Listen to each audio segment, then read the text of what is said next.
మధ్యప్రదేశ్ పల్లెటూర్లలో కులం అనే మంట ఎంత భయంకరంగా మండుతుందో మీకు తెలుసా? పరువు కోసం పాకులాడే అహంకారం, ఆ అహంకారాన్ని పెట్టుబడిగా మార్చుకొని ఒక సామాన్యుడు ఆడిన నెత్తుటి రియల్ ఎస్టేట్ గేమ్ ఇది. మధ్యప్రదేశ్లోని గ్వాలియర్కు ఒక గంట ప్రయాణ దూరంలో ఉన్న దతియా జిల్లా పరిసరాల్లోని ఒక పల్లెటూరు పేరు చందన్పూర్. ఆ ఊరిలో కులాల మధ్య కనపడని గోడలు చాలా ఎత్తుగా ఉంటాయి. పెద్ద కులాల వాళ్ళు ఒకవైపు, చిన్న కులాల వాళ్ళు మరోవైపు ఉండే ఆ పల్లెటూరులో ఊరి చివర ఎవరూ వాడని ఒక పాతకాలపు బీడీ ఫ్యాక్టరీ ఉంది. ఆ ఫ్యాక్టరీ వెనక ఒక పెద్ద మర్రి చెట్టు ఉంది. అయితే ఒక రోజు ఉదయం ఆ చెట్టుకు ఒక 25 ఏళ్ల కుర్రాడు ప్రాణం లేకుండా వేలాడుతున్నాడు. ఒకసారి ఈ సీన్ ని మీ మైండ్ లో ఊహించుకోండి.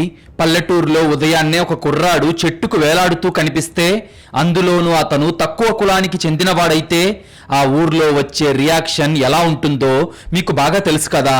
ఇదొక పరువు హత్య అనే మాటే అందరి బుర్రలోకి వస్తుంది. కానీ ఇన్స్పెక్టర్ శివరాజ్ కనిపెట్టిన 2 లాజిక్స్ ఏంటో ఇప్పుడు చూద్దాం. ఉదయం పొలాలకు వెళ్లే రైతులు ఆ శవాన్ని చూసి కేకలు వేశారు. దాంతో ఊరంతా అక్కడికి పరుగు పరుగునొచ్చింది. ఆ శవాన్ని చూడగానే ఆ ఊరి జనాల కళ్ళల్లో భయం, ఆవేశం రెండూ ఒకేసారి కట్టలు తెంచుకున్నాయి. ఎందుకంటే చనిపోయింది సామాన్యుడు కాదు, ఆ ఊర్లో తక్కువ కులాలకు చెందిన ఒక చదువుకున్న, నిజాయితీ గల, ఎంతో మందికి సహాయం చేసే యువకుడు రవికాంత్. అందరూ అది కులం పిచ్చితో చేసిన హత్య అని మాట్లాడుకోవడం మొదలుపెట్టారు. ఎందుకంటే ఆ ఊరికే పెద్ద మనిషి, పెద్ద కులాలకు నాయకుడు, అత్యంత అహంకారి అయిన ఠాకూర్ వీరభద్ర సింగ్ ఏకైక కూతురు సింధుని రవి ప్రాణంగా ప్రేమించాడు. సింధు కూడా రవిని పిచ్చిగా ఇష్టపడింది. ఈ విషయం వారం క్రితమే ఊరంతా పాకింది. రవి మరణ వార్త తెలుసుకొని అరగంటలోనే Datia crime branch inspector Shivraj Singh తన జీపులో అక్కడికి చేరుకున్నాడు. శివరాజ్ క్రైమ్ సీన్ ని నిస్తంగా గమనించాడు. ఊరి జనమంతా ఇది పరువు కోసం ఠాకూర్ చేసిన మర్డర్ సార్, వాడిని అరెస్ట్ చేయండి అని అరుస్తున్నారు. పైకి చూస్తే అది ఒక ప్రేమ జంట విడిపోవడం వల్ల జరిగిన సూసైడ్ లాగే అనిపిస్తుంది. కానీ ఇన్స్పెక్టర్ శివరాజ్ కళ్ళకు 2 విషయాలు అర్థమయ్యాయి. అవి చూసి అతని మైండ్ లో ఒక అలారం మోగింది. మొదటిది, రవి ఉరివేసుకునున్నాడు, కానీ వాడి కాలి వేళ్లు మట్టిని బలంగా తాకుతున్నాయి. మామూలుగా ఉరివేసుకునేవాడు కాలి కింద ఒక బల్ల లాంటిది పెట్టుకొని దాన్ని తన్నేస్తాడు, అప్పుడు కాళ్ళు గాల్లో వేలాడతాయి. కానీ ఇక్కడ రవి కాళ్ళు నేలను తాకుతున్నాయి. అక్కడ చుట్టుపక్కల కూడా ఎలాంటి బల్ల కానీ స్టూల్ కానీ లేదు. ఇక రెండోది, ఉరేసుకొని చనిపోతే మెడ మీద పడే తాడు మచ్చ చెవి వెనక వైపుకు వి ఆకారంలో పైకి వెళ్తుంది. కానీ రవి మెడ మీద ఉన్న తాడు మచ్చ అడ్డంగా ఒకే గీతలా ఉంది. అంటే వీడు ఉరేసుకోలేదు, వీడిని ఎవరో ముందే చంపి ఆ తర్వాత డెడ్ బాడీని తీసుకొచ్చి ఈ చెట్టుకు ఉరివేసి ఆత్మహత్యలాగా నాటకం ఆడారు. ఇది పక్కా కోల్డ్ బ్లడెడ్ మర్డర్ అని తన టీంతో చెప్పాడు శివరాజ్. ఇది హత్య అని తేలగానే శివరాజ్ ఇన్వెస్టిగేషన్ స్టార్ట్ చేశాడు. ఆ ఊరి రాజకీయాలు పాత పగలు తవ్వుతుంటే రవిని చంపాల్సినంత బలమైన కోపం, పగ ఉన్న 3 వ్యక్తుల పేర్లు బయటకొచ్చాయి. మొదటి అనుమానితుడు సింధు తండ్రి ఠాకూర్ వీరభద్ర సింగ్. ఈయన పేరు చెప్పగానే ఊర్లో సగం మందికి ప్యాంట్లు తడిచిపోతాయి. అంత అహంకారి అతను. తన కులం కోసం, పరువు కోసం ప్రాణం ఇచ్చేస్తాడు. వారం క్రితం రవి తన కూతుర్ని ప్రేమిస్తున్నాడు అని తెలియగానే ఠాకూర్ 10 మంది మనుషులతో రవి ఇంటికి వెళ్ళాడు. రవి కాలర్ పట్టుకొని ఊరందరి ముందు దారుణంగా కొట్టాడు. రే, నా కూతురి వంక ఇంకోసారి చూశావంటే నీ ప్రాణం తీసి ఊరి బొడ్రాయి దగ్గర ఉన్న చెట్టుకి ఉరితీసి వేలాడదీస్తాను అని ఓపెన్ గా వార్నింగ్ ఇచ్చాడు. అయితే ఇప్పుడు రవి అచ్చం అలాగే చెట్టుకు వేలాడుతూ చచ్చిపోయాడు. ఆ వార్నింగ్, ఈ మర్డర్ కరెక్ట్ గా మ్యాచ్ అవుతున్నాయి. సింధు కూడా స్వయంగా పోలీసుల ముందు ఏడుస్తూ, మా నాన్నే నా రవిని చంపేశాడు సార్, అతన్ని అరెస్ట్ చేయండి అని తన తండ్రికి వ్యతిరేకంగా సాక్ష్యం చెప్పింది. రెండవ అనుమానితుడు సర్పంచ్ రామ్ ప్రసాద్. చందన్పూర్ కు రామ్ ప్రసాద్ సర్పంచ్. మరో నెల రోజుల్లో పంచాయతీ ఎలక్షన్స్ జరగబోతున్నాయి. రవి చదువుకున్న కుర్రాడు కాబట్టి తన కులపు కుర్రాళ్ళందరినీ ఏకం చేసి ఒక గ్రూప్ క్రియేట్ చేశాడు. ఈ సర్పంచ్ మన పంచాయతీ నిధులు తింటున్నాడు, వాడికి మనం ఓట్లు వేయకూడదు అని ఇంటింటికి తిరిగి ప్రచారం చేస్తున్నాడు.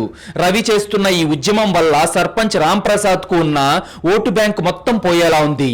వీడు ఇలాగే తిరిగితే నా పదవి పోతుంది, వాడిని ఏదో ఒకటి చేసి ఆపాలి, అవసరమైతే వాడిని లేపేయాలి అని సర్పంచ్ తన మనుషులతో అన్నట్టు ఊర్లో కూడా ఒక టాక్ నడుస్తుంది.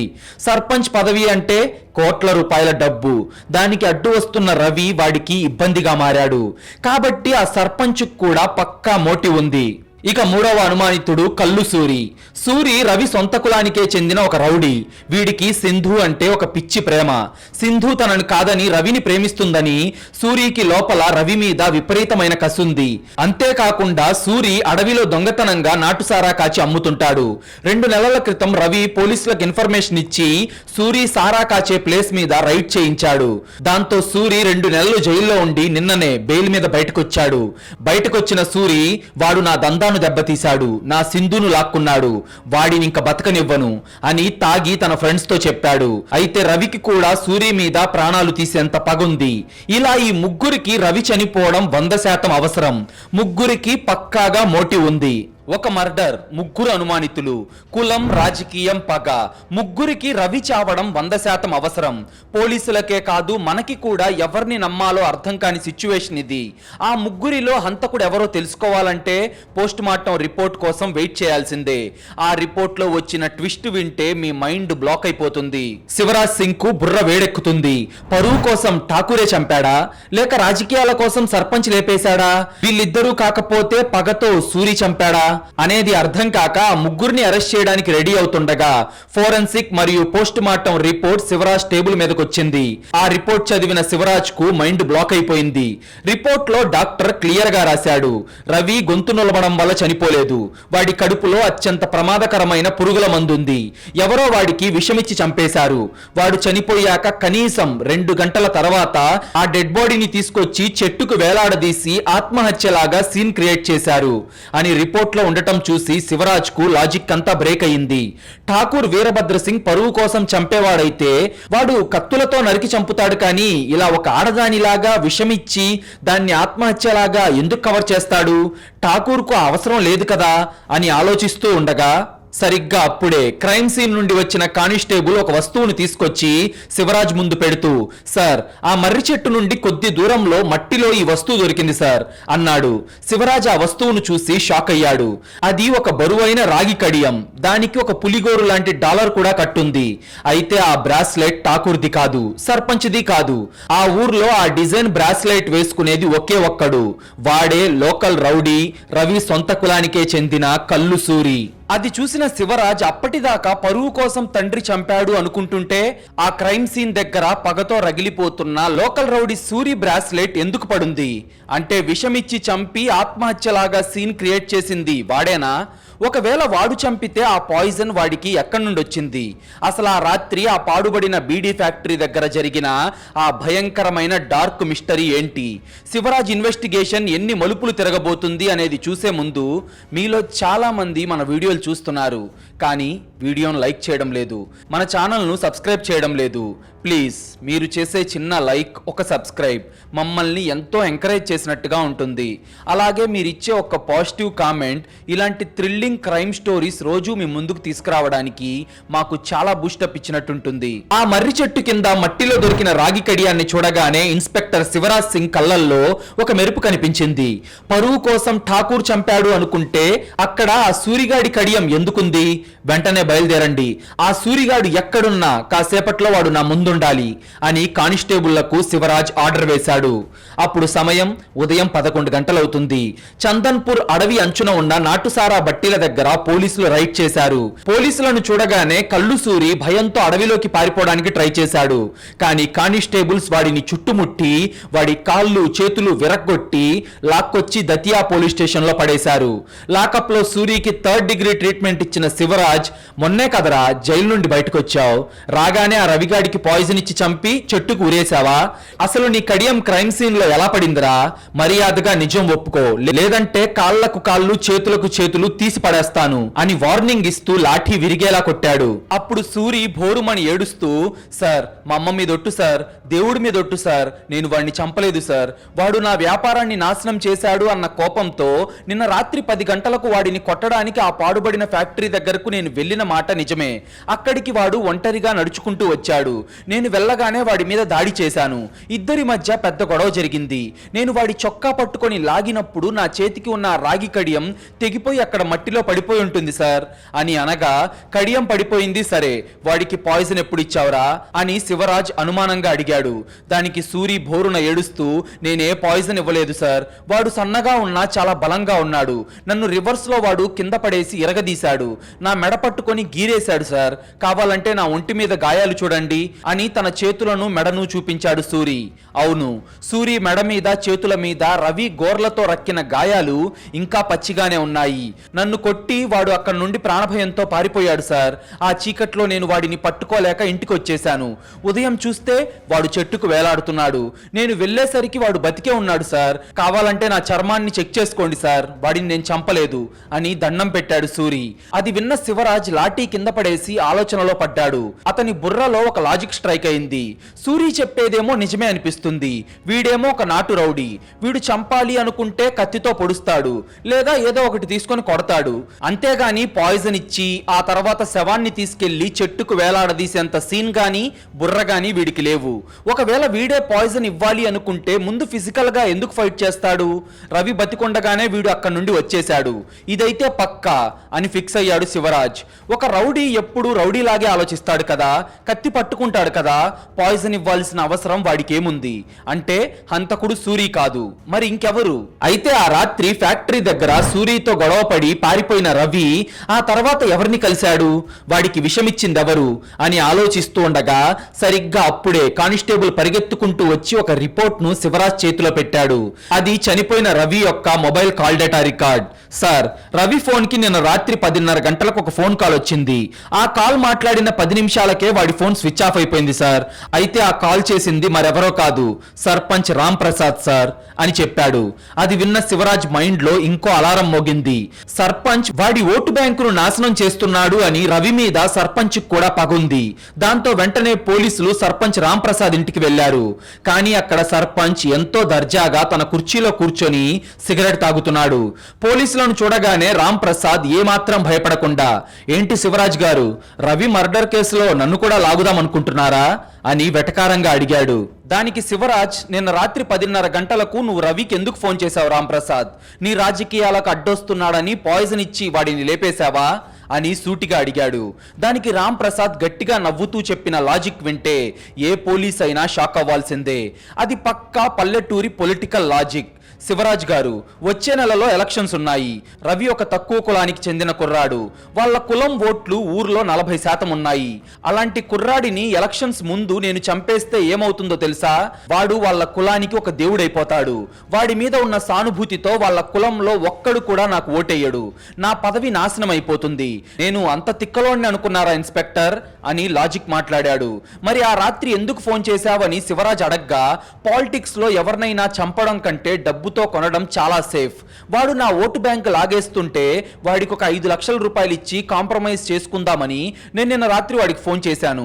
నాకు నీ డబ్బులొద్దు, నీ అవినీతిని బయట పెడతాను అని వాడు నా ఫోన్ కట్ చేసి స్విచ్ ఆఫ్ చేశాడు. అంతే, ఆ రాత్రి నేను ఇంట్లోనే ఉన్నాను. ఎలక్షన్ టైం కదా, నా చుట్టూ 20 మంది నా మనుషులు కూడా ఉన్నారు.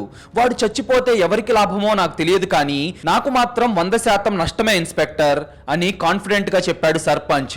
శివరాజ్ కు వాడి మాటల్లో లాజిక్ కరెక్ట్ గానే అనిపించింది. పొలిటికల్ గా చూస్తే ఎలక్షన్ ముందు ఒక కుల నాయకుడిని చంపడం వల్ల సర్పంచ్ కు నష్టమే ఎక్కువ. అంటే సర్పంచ్ కూడా హంతకుడు కాదు. ఇక మిగిలిన ఒకే ఒక్కడు ఆ ఊరి పెద్ద, అలాగే పెద్ద కులాలకు నాయకుడు, పరువు కోసం పాకులాడే ఠాకూర్ వీరభద్ర సింగ్. తన కూతురు సింధుని ప్రేమిస్తున్నాడు అని వాడే వారం క్రితం రవిని చంపుతానని వార్నింగ్ ఇచ్చాడు.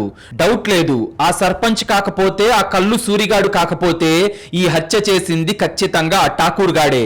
వెంటనే జీప్ తీయండి అని తన పూర్తి టీంతో ఠాకూర్ బంగ్లాకు వెళ్లిన శివరాజ్ ఆ బంగ్లాను అణువణువు జల్లెడ పట్టడం మొదలుపెట్టాడు. శివరాజ్ నేరుగా ఠాకూర్ స్టోర్ రూమ్ లోకి వెళ్లి వెతకడం మొదలు పెట్టాడు. అయితే అక్కడ ఉన్న ఒక పాత అల్మారా కింద ఉన్న ఒక బ్యాగ్ ను ఓపెన్ చేయగానే శివరాజ్ కళ్ళు ఆశ్చర్యంతో పెద్దవయ్యాయి. అతనికి తన కళ్ళను తానే నమ్మలేనంత షాక్ తగిలింది. ఎందుకంటే ఆ బ్యాగ్ లో వ్యవసాయానికి వాడే పురుగుల మందు బాటిల్ ఉంది. పైగా దానికి సీల్ ఓపెన్ చేసుంది. అయితే రవి కడుపులో దొరికిన పాయిజన్, ఆ బాటిల్లో ఉన్న పాయిజన్ పక్కాగా ఒకటే.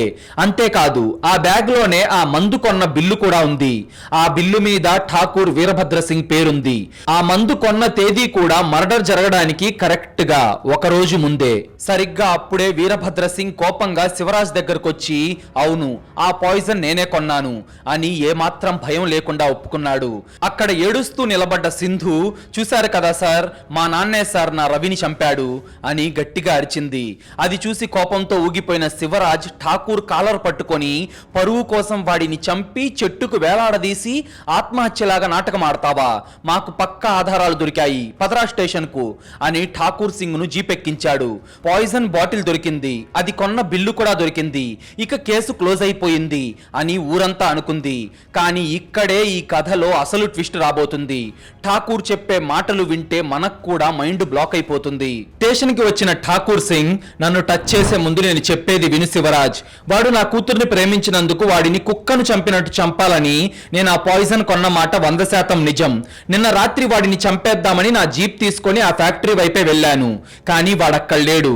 వాడి కోసం చాలాసేపు వెతికాను, ఎంతకీ వాడు దొరక్కపోవడంతో ఆ కోపంలో వెనక్కి తిరిగి వెళ్తూ దారిలో ఫుల్లుగా తాగాను.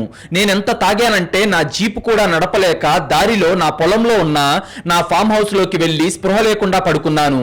ఉదయం 7 గంటల వరకు నేను తాగిన మత్తులోనే ఉన్నాను. కావాలంటే నా ఫామ్ హౌస్ లో పనిచేసే పని వాళ్ళని అడుక్కో, రాత్రంతా నేను అక్కడే పడున్నాను. ఉదయం లేచి చూసేసరికి ఎవడో ఒక పుణ్యాత్ముడు నాకంటే ముందే వెళ్లి నా పని పూర్తి చేశాడు. ఆ రవిగాడిని ఎవడో చంపేసి చెట్టుకు ఉరేశాడని నాకు అప్పుడే తెలిసింది. వాడిని ఎవడు చంపాడో నాకు తెలియదు, కానీ ఇప్పుడు చెప్తున్నాను, వాడు నాకు దొరికితే వాడికి గుడి కట్టిస్తాను, కానీ నేను మాత్రం వాడిని చంపలేదు అని నమ్మకంగా చెప్పాడు ఠాకూర్. శివరాజ్ వాడి మాటలు నమ్మలేక వెంటనే ఠాకూర్ పని వాళ్ళను విచారించగా వాడు చెప్పింది నిజమే అని తేలింది. రాత్రి 11 గంటల నుండి ఉదయం వరకు ఠాకూర్ మత్తులో పడిపోయి ఫామ్ హౌస్ లోనే ఉన్నాడు. అంటే ఠాకూర్ కూడా హంతకుడు కాదు, వాడికి అనుకూలంగా పక్కా సాక్ష్యం ఉంది. అదంతా చూసి శివరాజ్ తలపట్టుకొని కూర్చున్నాడు. సూరిగాడు కొట్టడానికి వెళ్ళాడు, కానీ కొట్టించుకొని పారిపోయాడు. సర్పంచ్ ఎలక్షన్ కోసం కాంప్రమైజ్ చేద్దామని ఫోన్ చేశాడు, కానీ రవి ఫోన్ కట్ చేశాడు. ఠాకూర్ చంపడానికి వెళ్ళాడు, కానీ వాడు కనిపించక దారిలో తాగి పడిపోయాడు. ముగ్గురికి రవి చావడం కావాలి. ముగ్గురు ఆ రాత్రి యాక్టివ్ గానే ఉన్నారు, కానీ ఎవరూ వాడికి పాయిజన్ ఇవ్వలేదు, చెట్టుకు వేలాడదీయలేదు. ముగ్గురు చెప్పిన మాటలు 100% నిజం. అంటే ఆ ముగ్గురు కాకుండా ఆ చీకటి రాత్రి ఆ పాడుబడిన ఫ్యాక్టరీ దగ్గర ఉన్న ఆ 4వ వ్యక్తి ఎవరు? కొంపదీసి ప్రియుడిని పోగొట్టుకొని బాధపడుతున్నట్టు నటిస్తున్న సింధు ఏమైనా రవిని చంపిందా? లేదులే, ఆ అమ్మాయి ఎందుకు అలా చేస్తుంది, మరి ఇంకెవరు అని ఆలోచిస్తున్న శివరాజ్ కు ఎక్కడో ఒక డెడ్లీ లాజిక్ మిస్ అవుతున్నట్టు అనిపించింది. అసలు జవాబు మనుషుల్లో లేదు, ఆ మర్రి చెట్టు దగ్గర ఉన్న ఆధారాల్లోనే ఉంది అని అతనికి అర్థమైంది. శివరాజ్ తన టేబుల్ మీద క్రైమ్ సీన్ ఫోటోలను, పోస్ట్ మార్టం రిపోర్ట్ ను పెట్టుకొని భూతద్దంతో అణువణువు గమనించడం మొదలుపెట్టాడు. అయితే సరిగ్గా 2 నిమిషాల తర్వాత శివరాజ్ కళ్ళు ఆ ఫోటోల మీద ఆగిపోయాయి. అతనికి ఆ పర్ఫెక్ట్ మర్డర్ తాలూకా 2 లాజిక్స్ దొరికేశాయి. క్లూ నెంబర్ 1, తాడు. రవిని చెట్టుకు వేలాడదీయడానికి వాడిన తాడు పల్లెటూర్లలో రైతులు వాడే జూట్ తాడు కాదు, అది పసుపు రంగులో ఉన్న ఒక నైలాన్ తాడు. అది మామూలు తాడు కూడా కాదు, పెద్ద పెద్ద బిల్డింగ్ కన్స్ట్రక్షన్స్ చేసేటప్పుడు సెంట్రింగ్ వాళ్ళు వాడే అత్యంత బలమైన కమర్షియల్ తాడు. ఒక పల్లెటూరి మర్డర్ లో ఒక కన్స్ట్రక్షన్ ఫీల్డ్ కి సంబంధించిన తాడు ఎందుకుంటుంది? ఇక క్లూ నెంబర్ 2, విస్కీ ఆనవాళ్లు. పోస్ట్ మార్టం రిపోర్ట్ ను మళ్లీ చదివిన శివరాజ్ కి దిమ్మ తిరిగిపోయింది. రవి కడుపులో పాయిజన్ తో పాటు మరొక వస్తువు కూడా ఉంది. అది ఒక ప్రీమియం స్కాచ్ విస్కీ ఆనవాళ్లు. అది చూసిన శివరాజ్ కు అంతా అర్థమైపోయింది. రవి ఒక పేద కులానికి చెందిన కుర్రాడు, వాడికి అంత ఖరీదైన 10,000 రూపాయల మందు కొనే స్తోమత లేదు. రౌడీ సూరిగాడేమో ఎప్పుడు నాటుసారా తాగుతాడు, ఇక సర్పంచ్ కూడా లోకల్ బ్రాండ్ మందు మాత్రమే తాగుతాడు. ఠాకూర్ ఆ ఖరీదైన మందు తాగుతాడు, కానీ వాడు ఆ టైంలో ఫామ్ హౌస్ లో పడిపోయి ఉన్నాడు. అంటే ఆ రాత్రి రవిని చంపింది వాడి శత్రువులు కాదు, రవి ఎవరినో గుడ్డిగా నమ్మాడు. ఆ రాత్రి రవిని పిలిచి వాడితో మందు తాగించింది అత్యంత నమ్మకమైన వ్యక్తే. ఆ విస్కీలోనే పురుగుల మందు కలిపి వాడు చనిపోయాక ఒక బిల్డింగ్ కన్స్ట్రక్షన్ తాడుతో వాడిని చెట్టుకు ఉరివేసింది కూడా ఆ నమ్మకమైన వ్యక్తే. ఈ 2 క్లూస్ వింటుంటే మైండ్ బ్లాక్ అవుతుంది కదా. రవిని శత్రువులు చంపలేదు, వాడికి నమ్మకమైన వాడే వాడి ప్రాణం తీశాడు. ఆ పసుపు తాడు, ఖరీదైన విస్కీ, ఇవి ఎవరి వైపు వేలు చూపిస్తున్నాయి? అసలు ఆ మాస్టర్ మాస్టర్ మైండ్ ఎవరు? కులం అనే సెంటిమెంట్ ను అడ్డు పెట్టుకొని ఒక ప్రేమ కథను వాడుకొని సింధుకు రవికి సాయం చేస్తున్నట్టు నటించి రవిని నమ్మించి ప్రాణం తీసిన వాడెవరు అనేది తెలుసుకునే ముందు మీరు ఇప్పటిదాకా ఈ వీడియో చూశారు అంటే మీకు ఈ వీడియో ఇంట్రెస్టింగ్ గానే అనిపించింది అనుకుంటున్నాను. నిజంగానే మీకు ఈ డీటెయిల్డ్ క్రైమ్ స్టోరీ ఇంట్రెస్టింగ్ గా అనిపించుంటే ఈ వీడియో కింద హైప్ బటన్ కనిపిస్తుంది, అక్కడ క్లిక్ చేసి హైప్ ఇస్తే మీలాంటి మంచి ఆడియన్స్ మరికొంతమందికి ఈ వీడియో రికమెండ్ అవుతుంది. కన్స్ట్రక్షన్ ఫీల్డ్ తో సంబంధం ఉన్న ఒక నమ్మక ద్రోహి రవిని నమ్మించి విస్కీలో పాయిజన్ కలిపి చంపాడు. ఈ నిజం తెలియగానే inspector Shivraj Singh brain alert అయ్యింది. కానీ ఆ మాస్టర్ మైండ్ ఎవరు, రవి ఎవరిని అంత గుడ్డిగా నమ్మాడు అనే అనుమానంతో శివరాజ్ నేరుగా వెళ్లి రవి లవర్ ఠాకూర్ కూతురైన సింధును కలిశాడు. సింధు, మీ నాన్న మిమ్మల్ని చంపుతాడని తెలిసాక మీరు లేచిపోవాలని వేసుకున్న ప్లాన్ మీ ప్రేమ విషయం ఊర్లో ఇంకెవరికి తెలుసు? రవికి సహాయం చేస్తున్నట్టు నటించిన ఆ వ్యక్తి ఎవరు అని అడిగాడు. అప్పుడు సింధు ఏడుస్తూ ఒక పేరు చెప్పింది. ఆ పేరు వినగానే శివరాజ్ కు ఒక పెద్ద పజిల్ సాల్వ్ అయినట్టు అనిపించింది. మా ఇద్దరి ప్రేమ విషయం కృష్ణ అంకుల్ కు మాత్రమే తెలుసు సార్. ఆయన మా నాన్నకు రైట్ హ్యాండ్, రవికి ఆయన దేవుడితో సమానం. సింధు వాళ్ళ నాన్నని నేను ఒప్పిస్తాన్రా, నువ్వు భయపడకు అని కృష్ణ అంకుల్ రవికి ఎప్పుడు ధైర్యం చెప్పేవాడు అని చెప్పింది సింధు. కృష్ణ వయసు 45 ఏళ్లు. వాడు ఠాకూర్ వీరభద్ర సింగ్ కు అత్యంత నమ్మకస్తుడైన బినామీ మరియు రైట్ హ్యాండ్. ఠాకూర్ ప్రాపర్టీలు మొత్తం చూసుకునేది, అలాగే అతని రియల్ ఎస్టేట్ మరియు కన్స్ట్రక్షన్ వ్యాపారాలు చేసేది కూడా వాడే. శివరాజ్ సింగ్ తన టీంతో సైలెంట్ గా కృష్ణ నడుపుతున్న ఒక కన్స్ట్రక్షన్ సైట్ కి వెళ్ళాడు. అక్కడ వందల కొద్దీ తాళ్లున్నాయి. అయితే శివరాజ్ అందులో నుంచి ఒక తాడుని చేతిలోకి తీసుకున్నాడు. అది రవి శవాన్ని వేలాడదీయడానికి వాడిన అదే పసుపు రంగు నైలాన్ తాడు.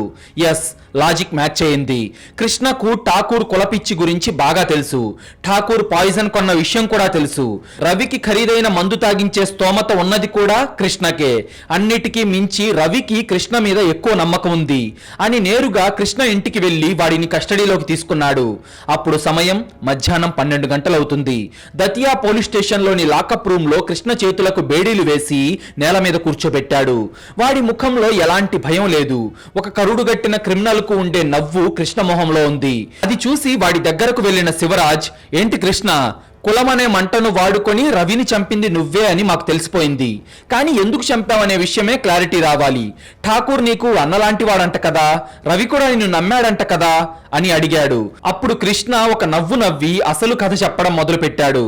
ఒక మర్డర్, దాని వెనక ఉన్న రియల్ ఎస్టేట్ స్కెచ్ ఎంత కిరాతకంగా ఉంటుందో కృష్ణ ఒక అహంకారిని వాడుకొని ఒక అమాయకుడిని బలిపెట్టి ఆ 100 కోట్ల ప్రాపర్టీని ఎలా కొట్టేయాలనుకున్నాడో ఇప్పుడు చూద్దాం. సార్, ఠాకూర్ దృష్టిలో నేను తమ్ముడు లాంటి వాణ్ణి కాదు, ఒక నమ్మకస్తుడైన కుక్కను మాత్రమే. అది అర్థమయ్యాక నేను కూడా వాడి అహంకారం వెనకే ఉంటూ వాడి ఆస్తులను ఒక్కొక్కటిగా లాగేస్తున్నాను. కానీ నేషనల్ హైవే పక్కన ఠాకూర్ కు 50 ఎకరాల భూమి ఉంది. దాని విలువ ఇప్పుడు కనీసం 100 కోట్లుంటుంది సార్. ఇన్నేళ్లు నీ దగ్గర నేను నమ్మకంగా ఉన్నాను, ఆ భూమిని నాకు కొంచెం తక్కువ రేటుకి అమ్మచ్చు కదా అన్నా అని వాడిని 2 ఏళ్లుగా బతిమాలుతున్నాను. కానీ వాడికి కులపిచ్చి పరువు పిచ్చి ఎక్కువ సార్. నా భూమిని నీలాంటి తక్కువ కులం వాడికి ఇస్తే నా కులం వాళ్ళు ఏమంటారు అని నన్నెప్పుడు తిట్టేవాడు. అప్పుడే నా బుర్రలో ఒక ఐడియా పుట్టింది.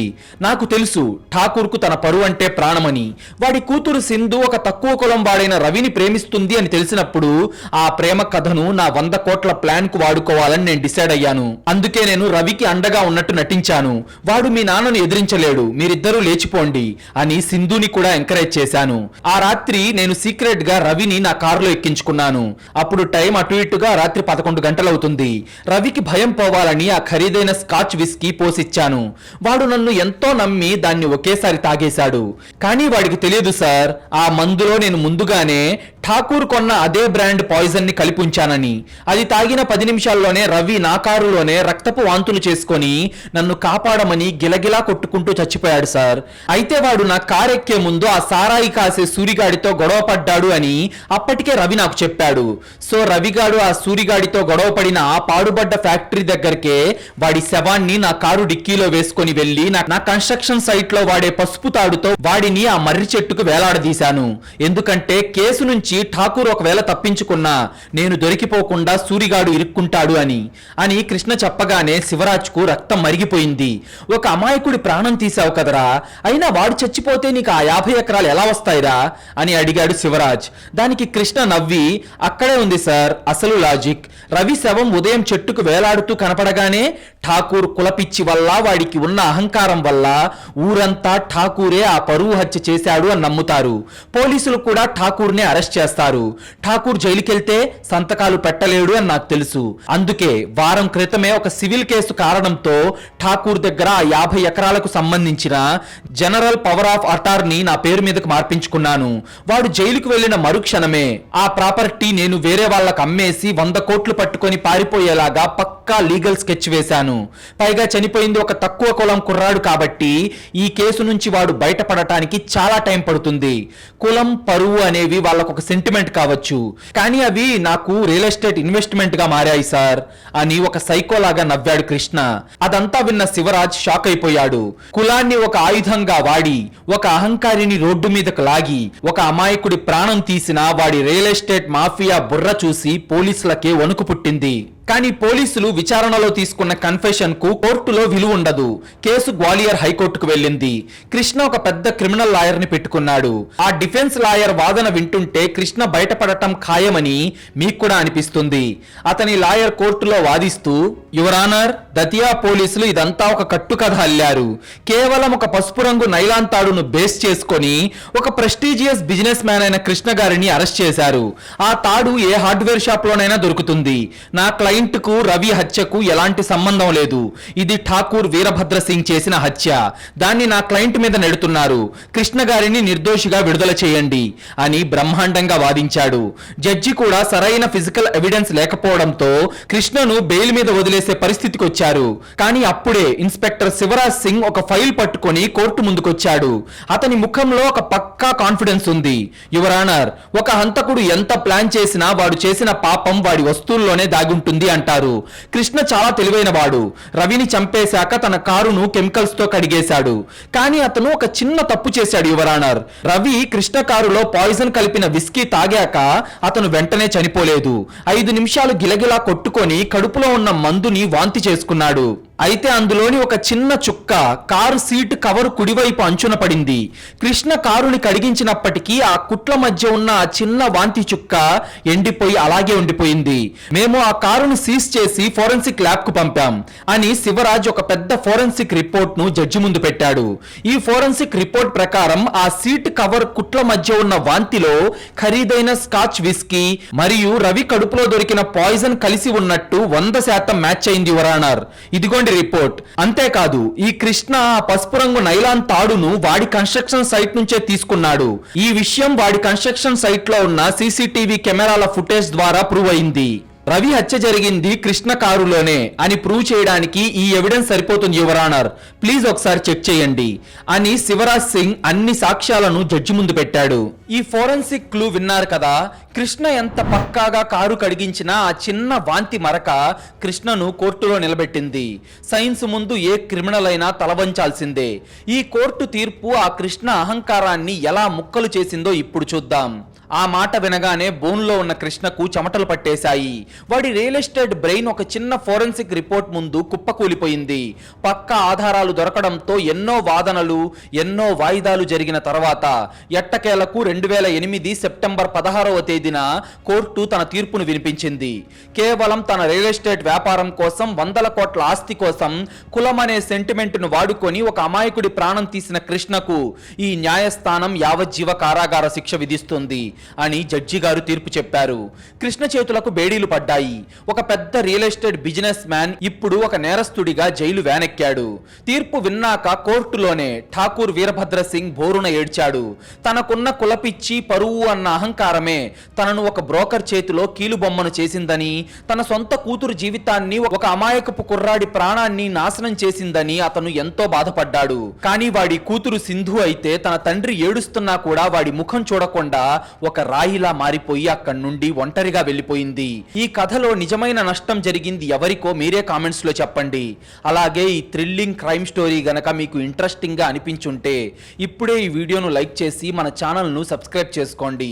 మీరు చేసే చిన్న లైక్, ఒక సబ్స్క్రైబ్ మమ్మల్ని ఎంతో ఎంకరేజ్ చేసినట్టుగా ఉంటుంది. అలాగే మీరు ఇచ్చే ఒక పాజిటివ్ కామెంట్ ఇలాంటి థ్రిల్లింగ్ క్రైమ్ స్టోరీస్ రోజు మీ ముందుకు తీసుకురావడానికి మాకు చాలా బూస్టప్ ఇచ్చినట్టుంటుంది.